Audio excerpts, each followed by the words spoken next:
Oh, geez, I might have a bite already. So I'm out here fishing again. There is a storm front coming through. It's about 65 degrees in the morning, but within 2 to 3 hours, and I've already got the first line in, so I'm sort of watching it because I just had a strike. But within 2 to 3 hours, rain's going to come. We're going to lose about 15 degrees in temperature. So I'm back to the spot where I caught the smallmouth. I see all kinds of fish activity on the surface of the water. So I've got one rod in where I'm fishing bottom fishing with Nightcrawler. That's on the Dark Wolf Ultra on the Kuying Teton. And then I've got the Alphas Air that I'm going to start with the Hellgrammite and go directly after some smallmouth that way. So we'll see how it goes. So I've been getting a bite on this rod. It was like little tap, tap, taps. There's nothing, it's put a little bit of slack in the line a couple times. I'm guessing there's probably a lot of bluegill and rock bass down here too. So I haven't even made a cast with the Hellgrammite yet, because literally within a couple seconds, this rod started getting some activity. Ooh. I don't know if the video caught that, but that was that's a smallmouth over there. I just saw him come up.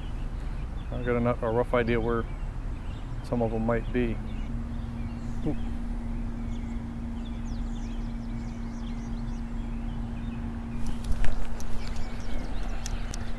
Yep, I got whatever. It feels small. It's probably a sunfish, bluegill. Oh, it's a tiny little carp. Oh, I don't know if you can see him down there or not. A really little carp. In fact, I've never caught a carp that small. And when he came off, sort of wrapped my line up here in the tree. Like, I can do this on my own, buddy. I don't need your help. This could be a heck of a lot of fun today if I get into some carp on bait finesse. I rigged up this morning almost in the dark, and so obviously I screwed up something on my drop shot rig here. That was a fast start to the day for sure. Now, since I saw a really nice smallmouth jump upstream, I'm going to cast this a little bit more downstream this time.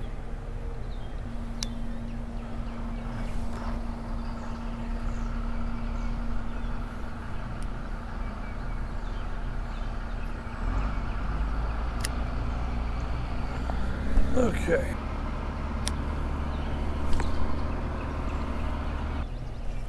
Ooh. So I had a hit their first cast on the Hellgrammite too. Wasn't really completely expecting it.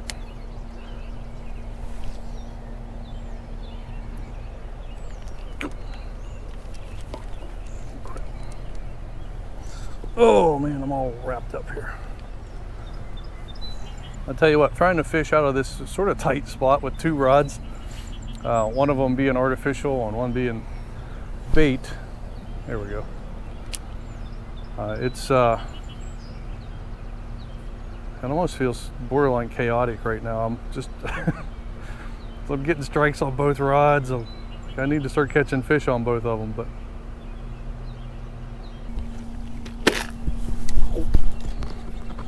There we go.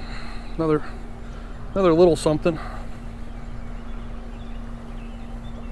There you go. There's the bluegill that I figured we would catch. Oh, there's a nice fish. Nice fish right over there too.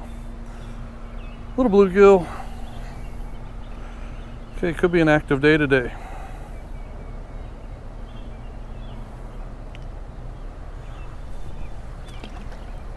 Fish number 2. I've only been here a couple minutes really.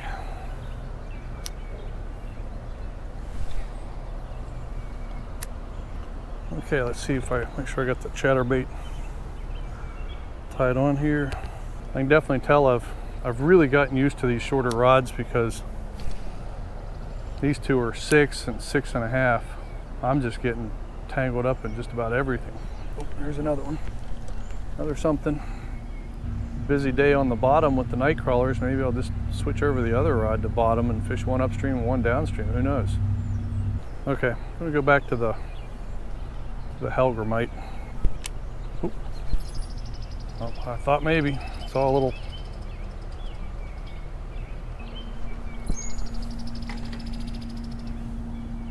And a lot of times with bait fishing, you sort of feel like you know what kind of fish it might be by the way it's hitting. And this sort of looks like a bluegill. Literally, I just dropped the hellgrammite on the retrieve because I started getting a bite on the other one, and it looked like maybe something just ran into the line. You know, most of my trout fishing has been, you know, really on streams that are, I mean, trout is the predominant thing that's in there. So to think that this is stocked with trout, and there's people fishing for trout in here, but yet I'm catching bass and bluegill and carp, you know, it's interesting to me, at least. Ooh, there we go. There we go. Got something on the hellgrammite. And honestly, you know, I didn't get a chance to get a real good hook set on him. Oh, it's a smallie. He's digging. Oh!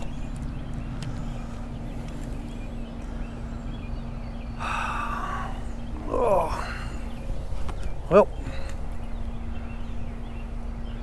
you know what? I had been sitting there, and I went to pick it up. I don't know if he picked it up while it was just sitting. I need to do a better job with my hook sets. If you've watched any of my other videos, you know that me missing fish. Oh shoot. Get out of there. Get out of there. I think this might be a smallie on the worm.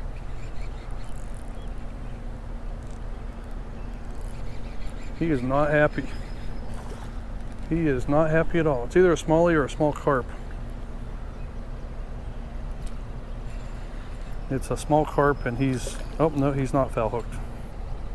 Okay, net, because I can't lift these guys up. Oh, here's where I need to land the fish, down here, Aaron. Here's where you need to land the fish.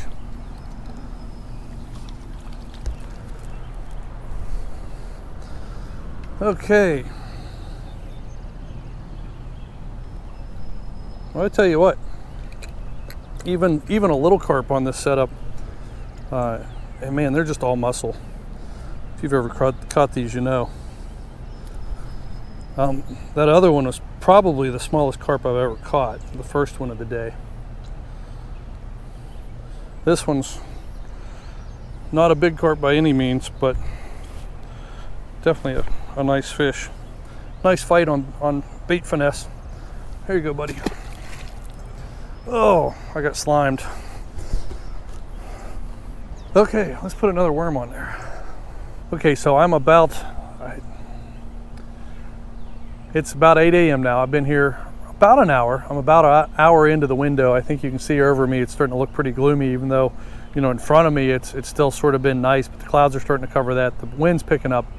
So I've caught a few fish. I mean, it was a pretty good first hour. Missed that smallmouth, who wasn't huge, but he's pretty nice. So I'm going to switch up the color of hellgrammite and see if I can't, you know, get a few more here in the next 45 minutes to hour and 15, however long I have before it really starts getting ugly. So let's go catch a few more. Let's hope. And the wind is picking up now. Yeah, it's funny. It's almost like everything is just shut down for the fish. Whew.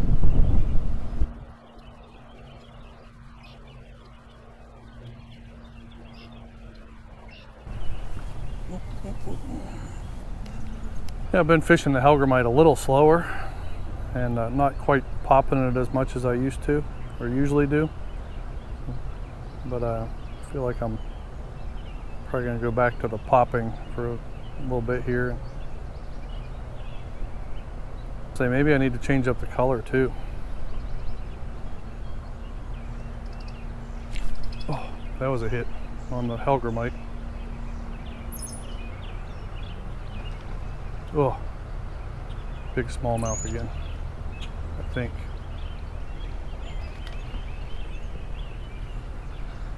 That's absolutely got to be a smallmouth up there. Okay, well, part of me feels like screwing around with these little fish is keeping me from catching a bigger fish. But I'm going to keep at it. but I'm gonna walk up there real quick just to see if I can make a few casts. They're showing me where they're at, so be back in a, let's go check that spot.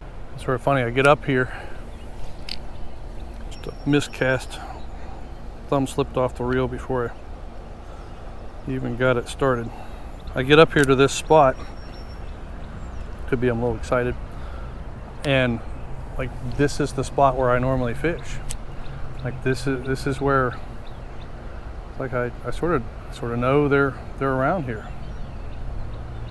And there's an old adage that fish that are jumping aren't biting. And as I'm sitting here hopping my hellgrammite against the bottom, it does occur to me that at the very least fish that are jumping are probably not hitting stuff on the bottom. Welcome to the journal, the ADHD Fisherman. Ooh, shiny object. Ooh, jumping fish. Okay, back down to the other spot. So it's a nice thing to learn that, you know, even in a little bit of wind, that Kuying Teton is so sensitive that you can tell the difference between the bite and the wind. But I saw it sort of tap a couple times. I'm like, I don't know if that was just the wind or... But it turns out it was definitely a bite. Should have paid more attention because he hit it pretty hard. I mean, my bait could be gone. I've only got a certain amount of time left. So let's fish the spots that... In fact, I just felt the first little drop of water.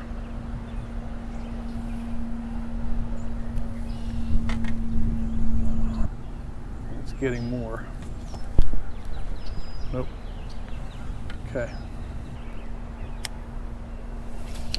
Oh. Boy, I tell you what, my casting, it's like champion level bad. Like if there was an Olympic sport for bad casting, oh, I would be a gold medalist for sure. I got tangled up in the tree, didn't realize I had a backlash, went to go cast again. Like an idiot. Didn't even look.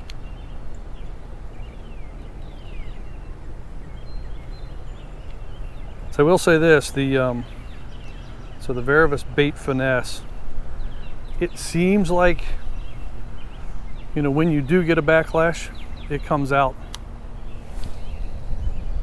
really well. I mean, ideally you just wouldn't get one, right? But I'm not that good. Looks sort of ominous, you know? It's like, oh, look at the duck and the little duckies over there. Ooh, oh, I say, what in the world was that? You know, I just saw a hawk flying. I couldn't tell if he had a fish or some other animal. And then I saw that duck coming in front of me. I'm like, what is going on here? Look at the eagle. Bald eagle. Wish I had my phone out. I mean, that's part of fishing, right? I think I just got a bite. You know, within a minute, I saw, actually within 3 minutes, I saw a bunch of baby ducks. I saw a hawk carrying some sort of prey.